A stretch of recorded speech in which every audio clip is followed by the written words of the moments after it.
At 0300 hours deep inside Russian territory, a swarm of 34 Ukrainian drones hurtles toward its objective at 300 miles per hour. Impact is in 45 seconds. Their target, the very core of Russia's air power, its largest Shahed drone factory, a production line manufacturing dozens of strike drones every day. For weeks, Moscow had lauded the Valyuki factory, a symbol of its industrial resurgence. They were certain of their defenses. A layered grid of Nebo M and Pantsir S-1 systems formed what they believed was an impenetrable shield. Russian commanders were so confident, they reportedly held barbecues near the perimeter, celebrating record output. What they failed to realize was that for 3 months, Ukrainian intelligence had been watching poring over 2,000 hours of satellite reconnaissance. They discovered a single critical vulnerability. The Green Night Shift crew on the Pantsir battery routinely dismissed small, low-flying radar signatures, mistaking them for migrating birds. The plan was audacious. Use the densest fog of the month as cover, fly low, and become ghosts on the radar. The stakes were absolute. Success would neutralize 70% of Russia's Shahed production, blinding their aerial operations for months. Failure meant losing a $2 million drone swarm, handing a major propaganda victory to Moscow. Then, just as the operation was greenlit, Ukrainian intelligence received a chilling update. Russia had just reinforced the site with a new mobile 96L6 Echo radar system, operated by a veteran crew under orders to eliminate anything that moved. How do you breach a fortress when its only known weakness has just been sealed? At 360 miles from the border, inside a cramped mobile command post, Ukrainian operators initiated the strike, their faces lit by the cold glow of FPV monitors. They moved with practiced precision, their voices calm and clipped over the comms. Swarm is active. Execute. Go. Go. First the hunter-killers. 34 RAM. 2X drones ascended into the darkness, then immediately dropped to 100 feet. They used the thick Belgorod fog as a natural cloak. But they were not heading directly for the target. They were the main event in a deadly diversion. The opening act was pure misdirection. 10 British-built Banshee jet, 80-plus drones tore into the sky, climbing high, projecting a massive simulated radar signature. It was identical to a squadron of Su-27 fighter jets. A classic maneuver forced the enemy to look one way while the real threat approaches from another. This symphony of electronic warfare was orchestrated by a custom-built AI-designated Night Owl. It processed live data from an RQ-20 Puma recon drone, circling undetected at 15,000 feet, calculating for 15-mile-per-hour crosswinds and adjusting the flight path of every drone in real time. Yet the human element remained paramount. The operators were not observers, they were pilots poised to assume manual control instantly. Angle 15 watched the radar bloom, an operator announced his grip tightening on the controls. The clock was running. The swarm had precisely 7 minutes to cross the kill zone and reach the factory before the veteran Russian crew could differentiate the phantoms from the true attack. At 0300 hours, the bait was taken. Inside the Russian command bunker, the commander saw exactly what he was meant to see.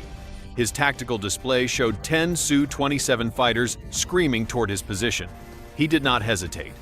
Engage all primary targets. His command cut through the radio chatter. Light them up! The Pantsir S-1 system roared to life in under 30 seconds. A volley of missiles ripped through the sky, vaporizing 6 of the Banshee decoys in brilliant explosions. On the screen, inbound contacts were being systematically destroyed. The Russian crew's performance was flawless. The commander issued follow-up orders, certain of his system's superiority. He believed he was effortlessly swatting down a clumsy, predictable Ukrainian air raid, but every loss was a calculated sacrifice. Inside the Ukrainian command vehicle, the operators watched the icons for their decoy drones simply blink out. Their mission was complete.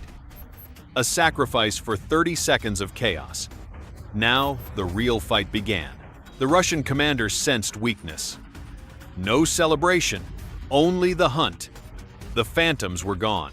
His order was clear: sweep all frequencies, every altitude. He knew they weren't alone. Surprise was no longer an asset.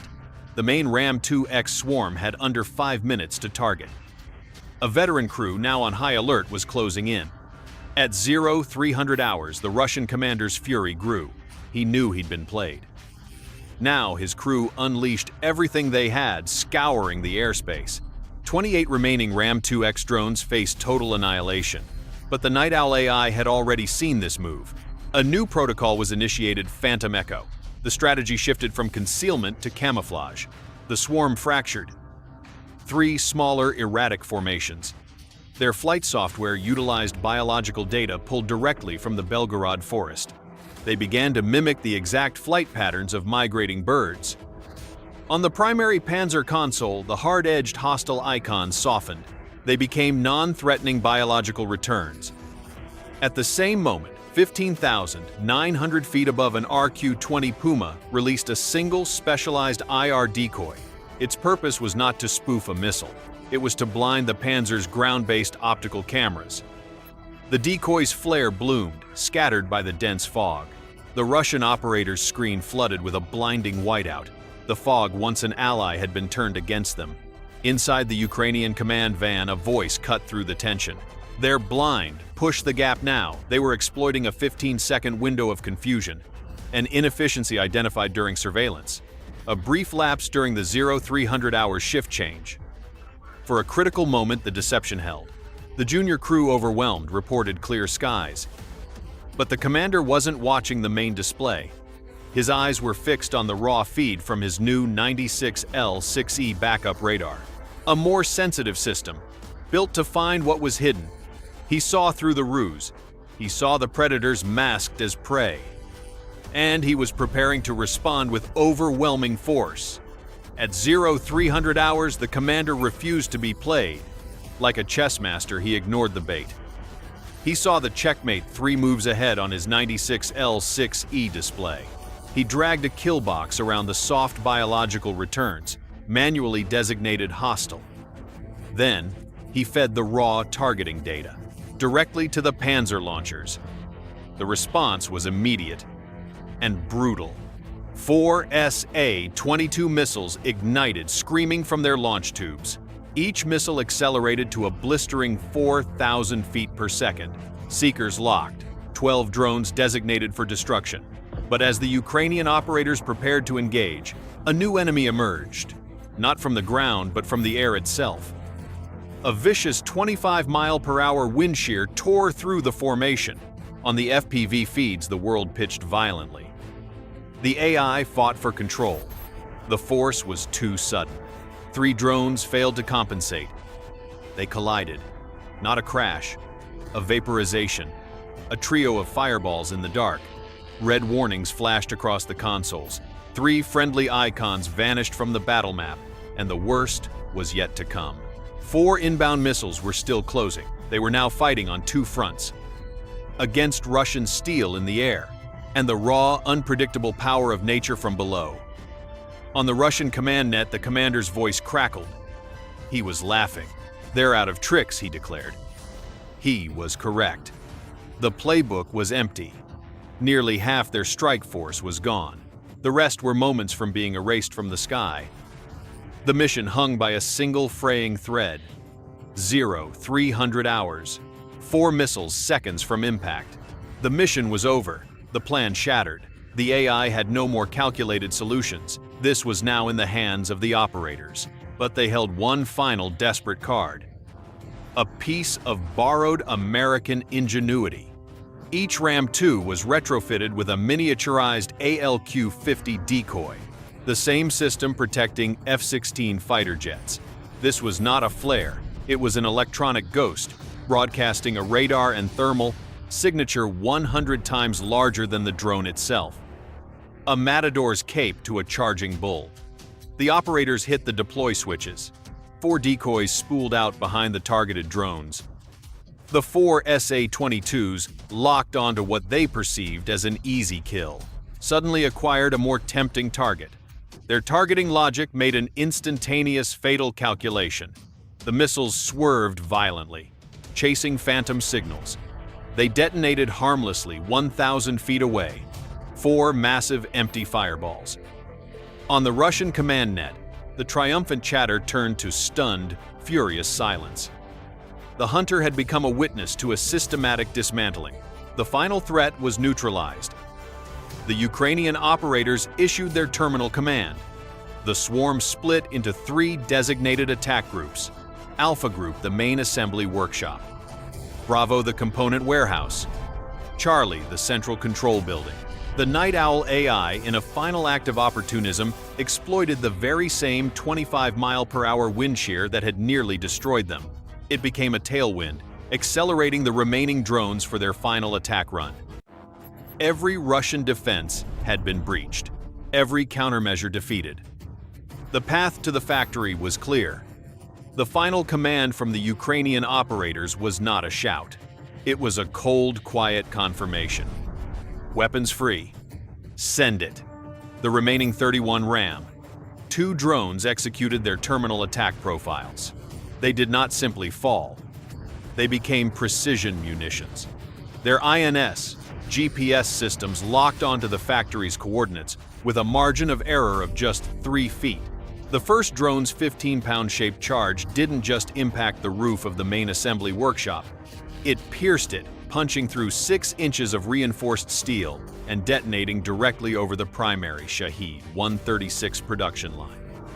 One by one, the rest of the swarm followed suit, striking the component warehouse and the central control building in a perfectly synchronized, devastating rhythm. But the true genius was not in the strike itself. It was in the science of the detonation. Each warhead's fuse was set with a 0.8-second delay. This was critical. The design maximized the pressure wave within an enclosed space. The difference between a firecracker in an open field and one inside a steel drum. The result? A catastrophic 30,000 psi pressure wave that slammed outwards, shredding every delicate electronic component and circuit board. Within a 50-foot radius, steel support columns designed to hold up a roof not withstand an internal blast buckled, like tin cans. The entire roof collapsed inward, burying over 200 nearly completed Shahed drones under tons of twisted metal and concrete. In the control center, the secondary blast wave fried every server. 3 months of production data logistics, schedules and schematics erased in less than a second. Russia's prized drone factory was no longer a factory. It was a tomb of scrap metal. Air raid sirens blared across Veliky. It was too late. The damage was done. On the ground, chaos erupted. FSB agents swarmed the area, a desperate attempt to contain a disaster they could not hide. A 1,000-foot column of black smoke rose into the dawn sky, a tombstone for Russia's drone ambitions. The initial battle damage assessment was catastrophic. 70% of the entire production line gone. 15 of Russia's top drone engineers and 30 technicians neutralized. At 0400 hours, a satellite pass confirmed the strike. The imagery revealed a gaping 20-foot deep crater, where the main assembly workshop once stood. The mission was not just a success, it was an annihilation. But the true damage wasn't measured in twisted steel. It was measured in the strategic shockwave that rippled through the entire Russian war effort. This was not a raid, it was a decapitation strike. The production line for Russia's eyes in the sky was severed. In Donetsk, Russian units depended on a steady flow of those drones for reconnaissance. Suddenly, they were operating blind. A chilling pattern emerged for Russian high command. It came just weeks after the Windweaver Cascade attack crippled their power grid in the Volga. This strike sent an undeniable message: no high-value asset was safe. Ukraine was no longer on the defensive. They were striking hundreds of miles deep into Russia, systematically dismantling the war machine piece by piece as Moscow scrambled. Paralyzed by indecision, command reeled, unable to comprehend the depth of the penetration. Ukraine exploited the 72-hour window of confusion. 5 new offensives were launched in the Kharkiv sector. In the Kremlin, the concern was far greater than a single factory. A commander's voice reportedly cracked through a secure briefing. How do they keep getting through? That night, with a handful of drones and a brilliant strategy, Ukraine demonstrated a fundamental truth of modern warfare. Victory is not a function of mass, but of intellect. It was a lesson the Russians were learning at a terrible cost. They had fatally underestimated the ingenuity of the Ukrainian drone corps. A catastrophic miscalculation. This level of tactical execution warrants further analysis. Subscribe to ensure you receive our next intelligence briefing. For the strategists in our audience, what was the critical error in the Russian defensive posture? An underestimation of the decoys or over-reliance on new radar systems? Submit your assessment in the communications below. Indicate your priority for the next deep dive, a technical breakdown of the Ram-2X drone or a tactical analysis of the British Banshee decoys. The topic with the highest demand will be prioritized for our next report.